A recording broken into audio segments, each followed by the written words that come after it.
As I sit here recording this now, I'm in the hospital in the critical care unit. About 3 days ago, I suffered a heart attack. To me, it didn't seem that serious, but when I got to the hospital, I found out that they considered it serious. They immediately took me into a surgical ward, implanted some 3 stents into one of my arteries, and afterwards told me that they were going to retain me in the hospital and schedule me in a few days for a bypass surgery. It turns out that I had 4 major arteries in my heart that were blocked at 90% or worse.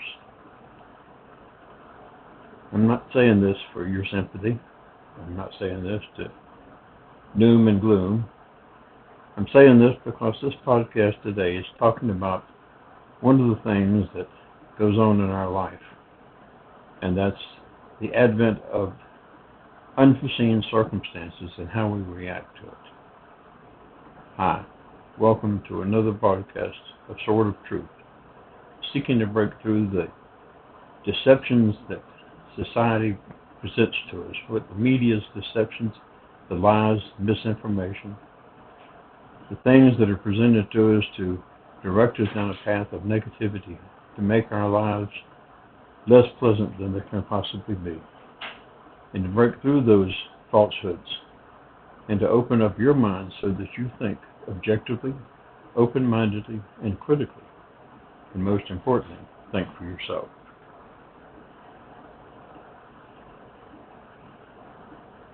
When my heart attack started, first of all, let me stop and say I'm 79 years old, and I have never really had any heart problems or any indications that I had any serious heart problems that would lead to a heart attack, but I have wondered what a heart attack was like. So when my heart attack started, my first reaction was that it was heartburn. A bad case of heartburn, but heartburn nevertheless. As it progressed, I thought that maybe it was acid reflux, and then I thought, well, maybe this is the hiatal hernia reaction because I have had hiatal hernia problems in the past. But after several minutes, about 20 minutes of pain that just wouldn't go away, a burning pain in my chest, suddenly it spread into my jaw, and that convinced me that this was no longer a stomach issue or an indigestion issue, that this was in fact a heart attack. I told my wife, and she called 911. She called them, and when the paramedics came, within minutes, they told me, "Sir, you are having a heart attack, and we're transporting you to the hospital." I have to say that I commend my wife because she didn't panic or act in a crazy way. She was very calm about it. She was nervous and upset, but she didn't panic about it. And I have to say that I didn't panic. I would say objectively looking at what was going on and analyzing what was going on because in a sense I was actually surprised at what was going on. But what I was most surprised about was that it was not what I had thought it would be. I didn't have one of those widowmaker heart attacks where someone clutches the chest, falls to the ground, and dies, but it wasn't the horrible thing that I had always thought it would be and was portrayed on TV. I commend the first responders and the way they reacted, and especially how they handled it during the ride to the hospital and the preparation, so when I got here, the hospital staff was ready to take care of it.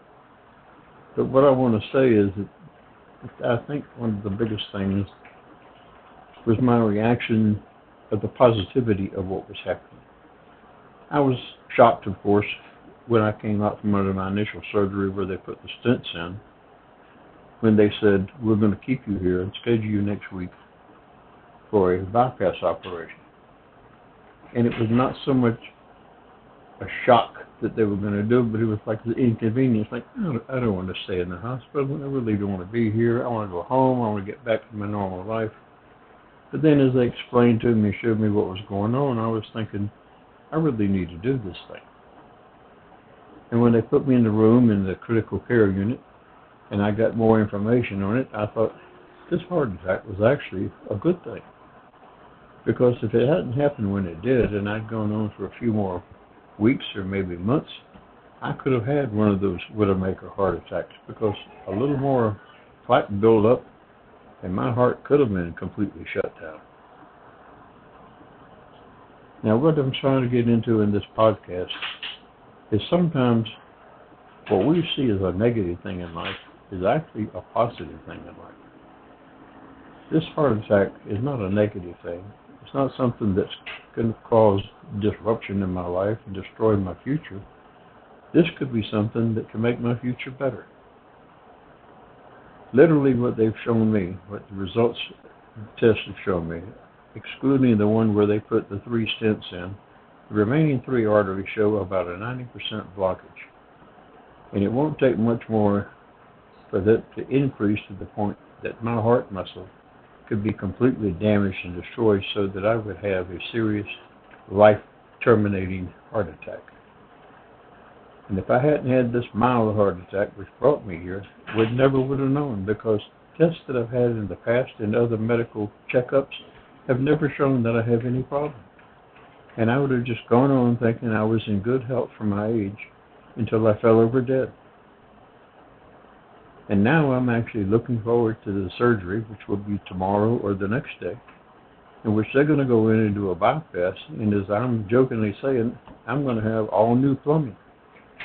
The blood vessels around my heart will be, in effect, new, unclogged, and my next few years or decades can be very healthy, can be very productive. You see, a lot of times life presents us lemons, and instead of making lemonade, we start talking about how sour it is and how devastating it is.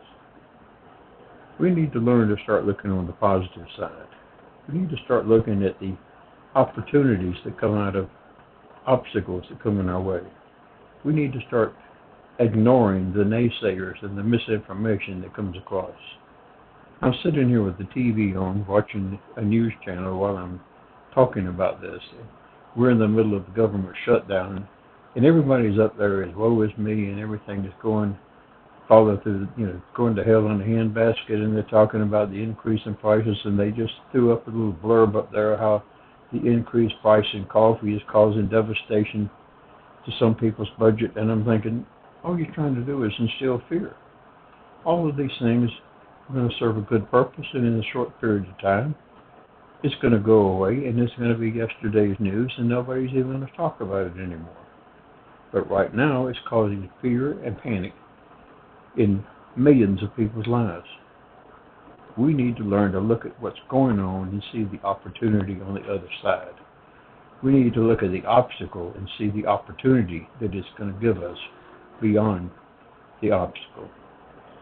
This heart attack and this bypass surgery is going to give me a greater way of living, a greater sense of health, a greater opportunity to do the things that I want to do in the remaining decades of my life. And yes, I said decades, not years, but decades.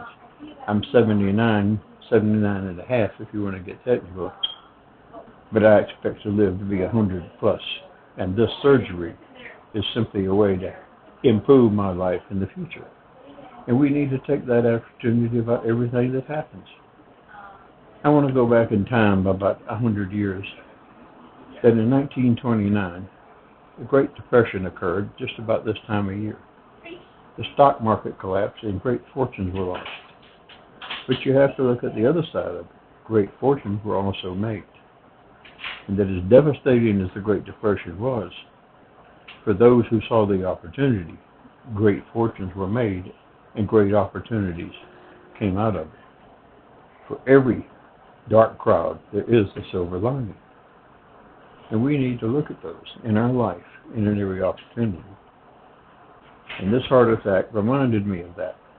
And while I have tried to maintain positivity, and I've authored a book called Are You Positive?, which is a daily reminder and with daily motivational teachings to help you overcome negativity, still sometimes I see all of the things happening in society which is trying to push us down. That everything that's going on that's for our benefit, they're trying to show us the opposite side and trying to push us down. So I wanted to do this podcast under these circumstances to say that even a life-threatening heart attack is an opportunity for a better life on the other side.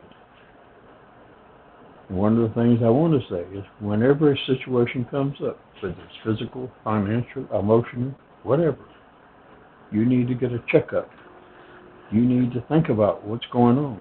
And you need to not look on the negative side. You need to look on the positive side. You need to say, well, what can I make out of this that's going to benefit me or going to benefit my family? How is this going to improve life, not how is this going to destroy life? You know, I want to take hypothetical things. Well, no, I'm not going to say hypothetical. I'm going to use a real thing. Some 48 years ago, I divorced my first wife. And in so many cases, people say a divorce is like losing a limb. A divorce is one of the worst things that you can go through. But in fact, the divorce that I went through, when you look at it in retrospect and what occurred, not only for me, but for my ex-wife, was one of the best things that happened to both of us. We had been together for 10 years, but we had drifted apart. But when we divorced, I not only met the perfect woman to be my wife for the rest of my life, but she met the man that's going to be the perfect husband for her the rest of her life. And had we maintained a marriage relationship, we probably would have just been one of those miserable, bitter old couples that bickered and fought all the time and regretted the fact we'd ever married, but stayed together just because people expected us to. But because we went through the divorce, we were free to move on to the next level, the next opportunity, and both of us prospered and grew in our personal relationship. Many times, what we see as a negative thing, and other people see as a devastatingly negative thing, is actually the opportunity to move to another level. It's an opportunity to break free to move to another level. So whatever situation comes up in your life, whether it's personal, financial, whether it's physical, health, stop and look at what the opportunities are. What are you being set free from so that you can move on to another opportunity? Be optimistic. Look for opportunity in the midst of devastating obstacles. I don't want to drag this out too long. It was just a thought that came to me as I'm sitting here in critical care, and I wanted to share it with you. There's always a silver lining, and the silver lining is what you should look at, and it's what you should pursue. This is Sword of Truth, reminding you to think objectively, look at things open-mindedly, look at things critically, and think for yourself, because your life is full of golden opportunities. All you have to do is reach out and grab them. Have a great day.